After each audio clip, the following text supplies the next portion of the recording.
from Kirkwood Meadows Public Utility District. You may recall that Kirkwood Meadows has recently installed a power line project from Salt Springs Reservoir all the way up Highway 88 and to Kirkwood Meadows. This was to replace their typical diesel-powered generation system that provided power to Kirkwood Meadows for years.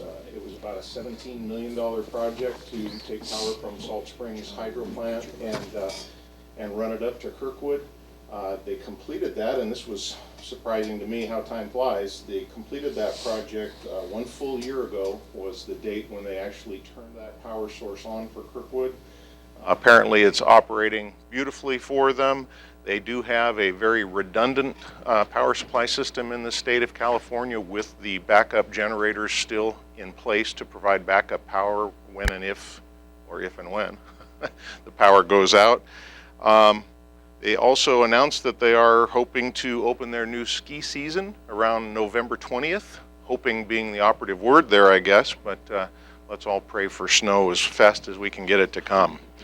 Next on our agenda was a carryover from a previous meeting. This is a request for funding from a reserve account of fish and game revenues that the county receives from the State Fish and Game Department over the years. This money has historically been used, or a portion of it historically been used, for the annual Native Sons of the Golden West Father's Day Fish Derby at Lake Taboo.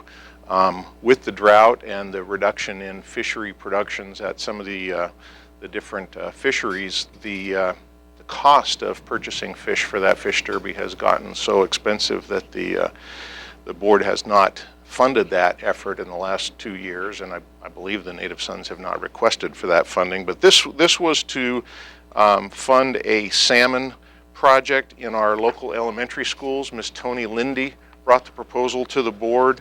It is essentially used to teach children the life cycle of, in this case, a fish species.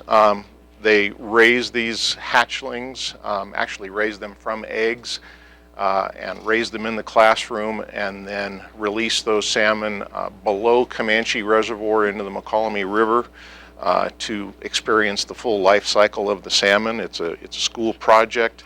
The board voted to approve funding out of those fish and game monies to those projects, so that 7 different setups that involve these chillers, fish tanks, and aerators, and all the different equipment necessary to carry out these projects in the elementary schools, I believe, of which there are 6 here in Amador County. So that was approved. Next on our agenda was the U.S. Forest Service Foster Firs project. This is a fuels thinning project up in the Foster Firs area along Highway 88.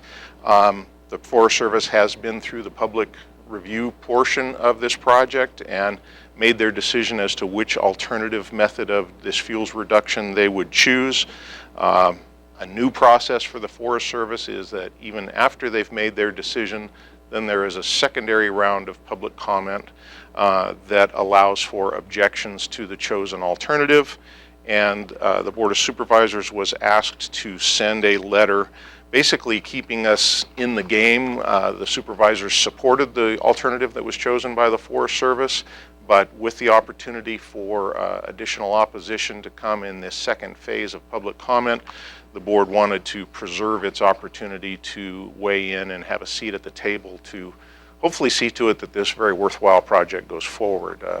As you all recall, the Butte fire has had devastating effects largely because of an over fuel loading situation in our forests in counties all across the state, and we need to do something to reduce those fuel loads, and this is a project that helps to accomplish that goal. So the board supported that.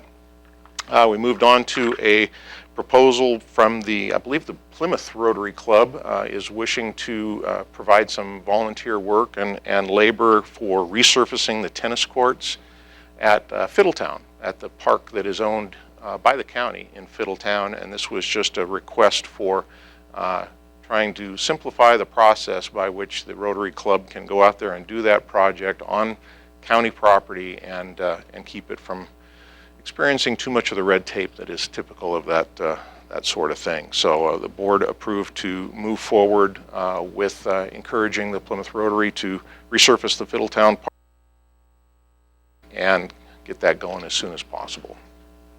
That sort of dovetailed into an agreement between the county and ACRA, the Amador County Recreation Agency, which is actually not a county department as most people think, but is a separate joint powers authority comprised of most of the city representatives as well as the county and the school district.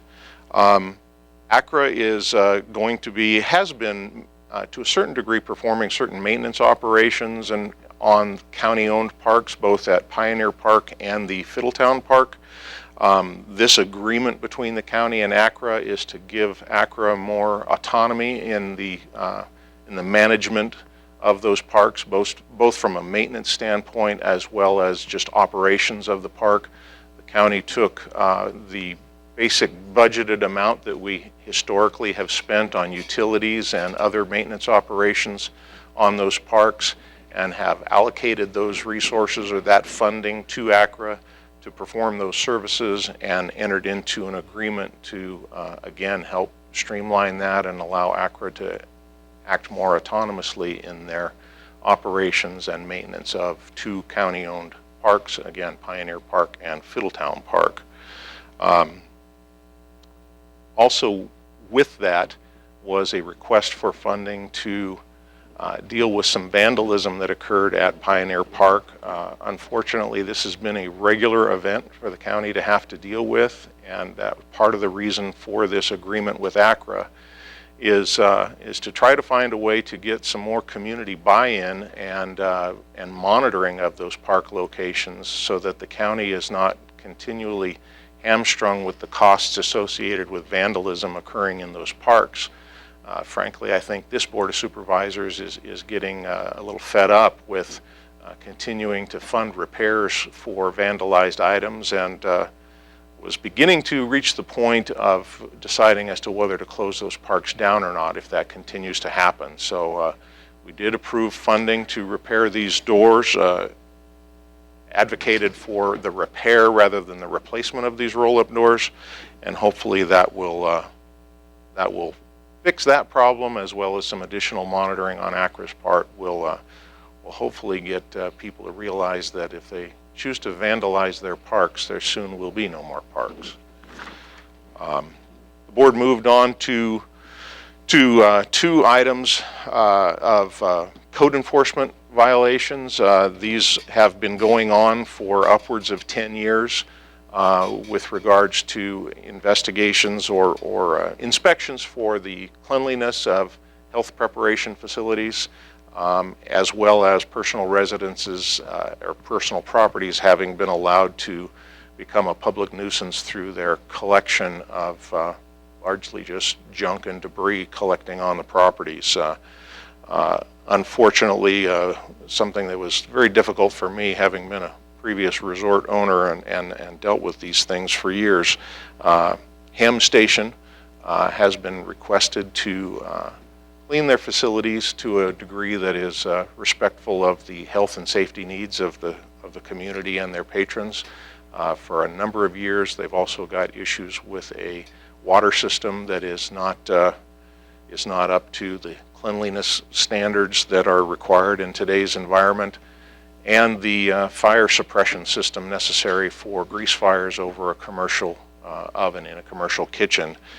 Those items have been requested to be upgraded by the county to Ham Station for upwards of 10 years now.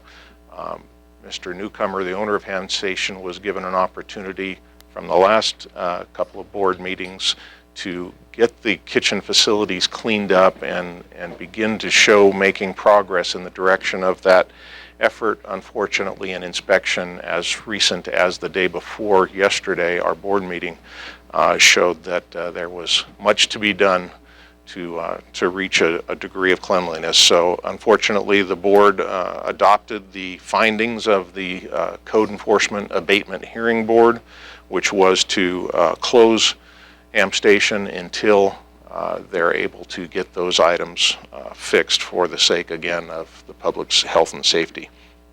The second one was also a personal property, again, where junk had been allowed to accumulate. They have until December 28th to get that property cleaned up and out of the condition of being a public nuisance that it is right now. And the owner of the property assured us that having the time to get that done by December 28th is doable for him, and he'll get that goal accomplished. So we moved on from there to our last item, which was a request to rezone property out in the Fiddletown Ostrom Road area from residential to ag.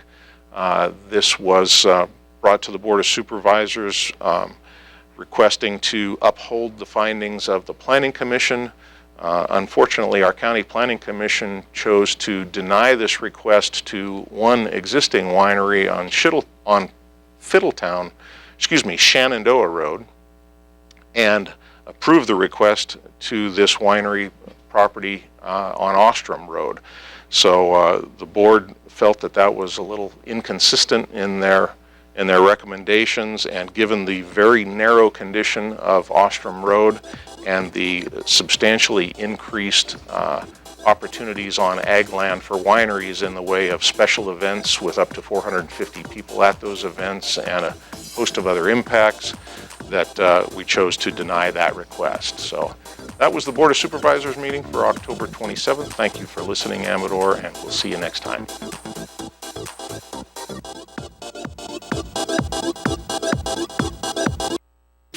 You're watching Amador County's local television network,